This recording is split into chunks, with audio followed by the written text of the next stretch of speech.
the spring of 2025, I moved from New York to Chicago with nothing but my bed, my books, and my clothes. Before I moved, my best friend asked me if I'd be jumping right into the Chicago dating scene, and I knew two things to be true. To start, I would be so sad for so long. I had a boyfriend, and we knew we were breaking up when I moved, which didn't actually happen. I remember feeling like a loser, sitting alone in my empty apartment, crying over another unavailable guy who couldn't give me what I want. He visited Chicago right after I moved, and we both knew we had to call it. I don't know what I was still hanging on to. I knew how this relationship would end before it even started. My friends, my therapist, me, we were all bored with this pattern. It was so predictable. Start seeing some guy casually, get attached, ultimate devastation. Even the UTI was back. The one I get after sleeping with a guy who isn't good for me. Something felt different about this one. My cranberry pills didn't do shit, and I couldn't help thinking something is wrong in here. After a couple of days, this smell started. It brought me back to 8th grade science class and dissecting a cow heart.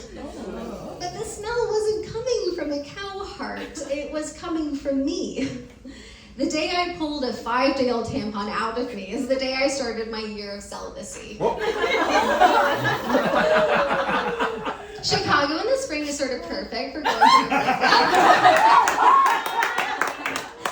And for someone as dramatic as me, the lake was my preferred breakdown location. Clouds, rain, a massive body of water to throw my tears into. I spent my days worrying I'd made the worst decision of my life, keeping myself from texting my ex, and scouring thrift stores for furniture. The first piece I needed to find was a dresser. My clothes deserved better than various moving boxes on the floor. I knew what I was looking for, a long dresser with lots of drawers and a mirror. Everyone kept saying, just get something for now. But I knew for now would become forever. Things had a way of coming to me. A sun tarot card on the ground in Union Square. The book I was almost ready to read, the only book face out at a thrift in California. It wasn't long before a man delivered a dresser found at Mount Sinai resale shop.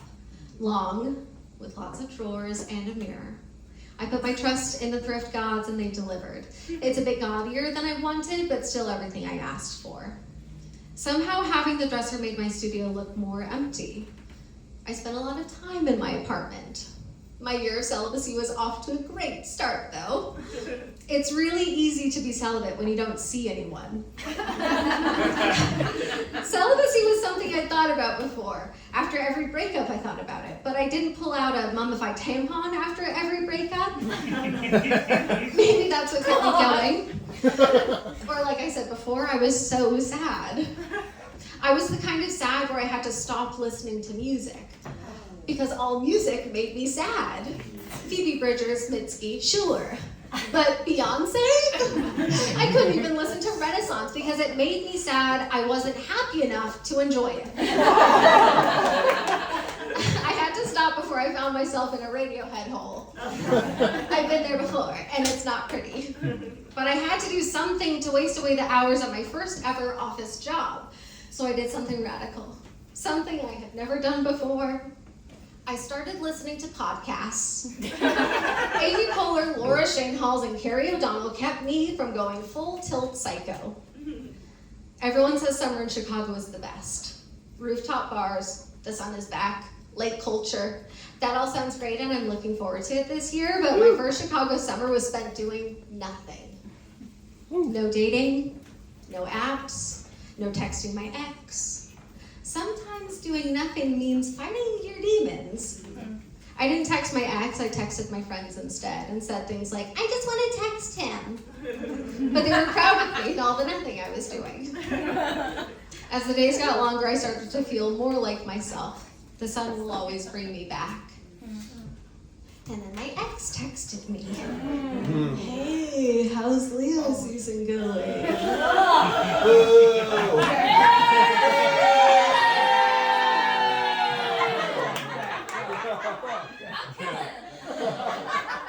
I felt so powerful.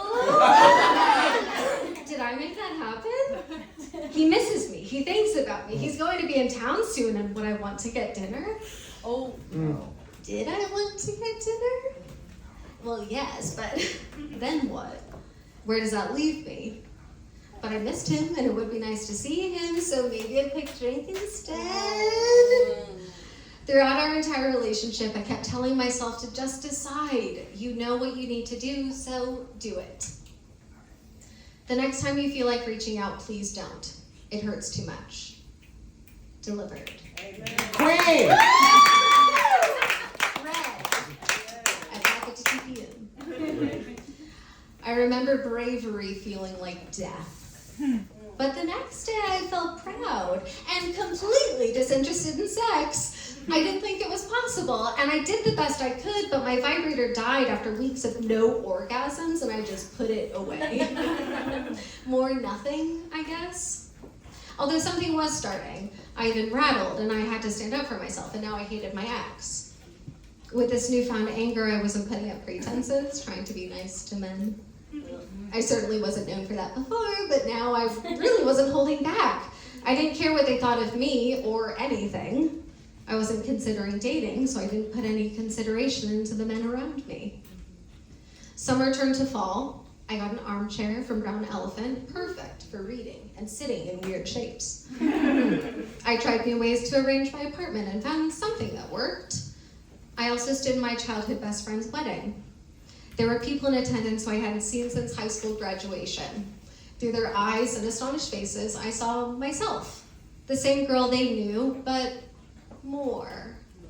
I'm reminded of a school dance and someone commenting that I'm really getting down. Something that is still true. At any club, you can find me under the disco ball, sunglasses on, in my element. And with my head clear, I've had dance floor revelations. A punchline to a joke I'm working on. Sudden recognition that he doesn't actually like me. I had another at the wedding as I danced with high school friends and new family.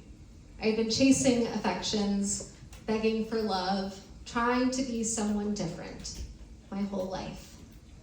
I opened my eyes and saw the girl I knew since I was 6, who loved me then and loves me now, and realized I don't have to chase. I never had to.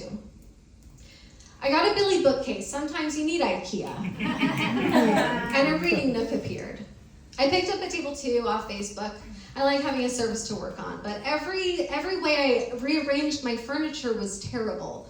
The table was too big and too small. No matter what I did, it seemed like everything was floating. I carried this feeling of floating uncertainty with me as the new year approached. Something I adopted from my girlfriend is picking a word or a phrase for the year instead of resolutions. I'd be spending New Year's with her and wanted to be able to talk about it. I found myself in a crystal shop, telling the owner that last year was all about letting go and this year would be about acceptance. She put 3 bracelets in front of me for grounding and moving down through your sacral chakra. I handed her my card.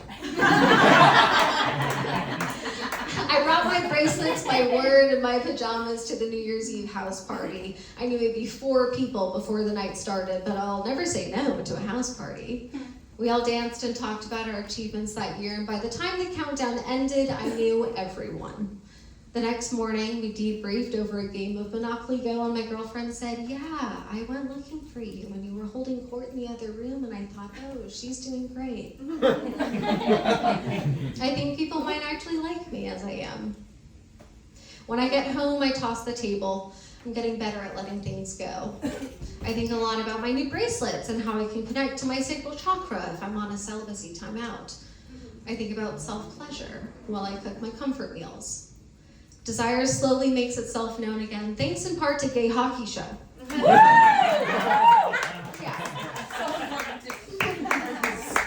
I start imagining different arrangements of my apartment. One of the worst feelings is planning an outfit I think will kill, and then I try it on and it sucks. But I see an apartment outfit and I'm worried it's gonna be terrible, but I have to try it. And so, hungover one morning, I move everything. I see what else I need. I get another bookcase and make my library beautiful. I told a few friends I was looking for a basket for my crafty bits, the last things in moving boxes. And then I find one at the antique store around the corner. The shop owner says she just put it out today. It fits perfectly on my bookcase. I think this is pleasure too. My furniture doesn't feel like it's floating anymore, and there's a clear space meant for a desk. I see what I want there. I hold on to that image. I went to Spain a few years ago, and before the trip, I drew a purse. It was the only thing I really was looking for, and I found it in a shop in Soyer. When I see my desk online, I order it. My apartment is turning into a home. I FaceTime my girlfriend and show her what I've done and talk about how good it feels to make this space for me.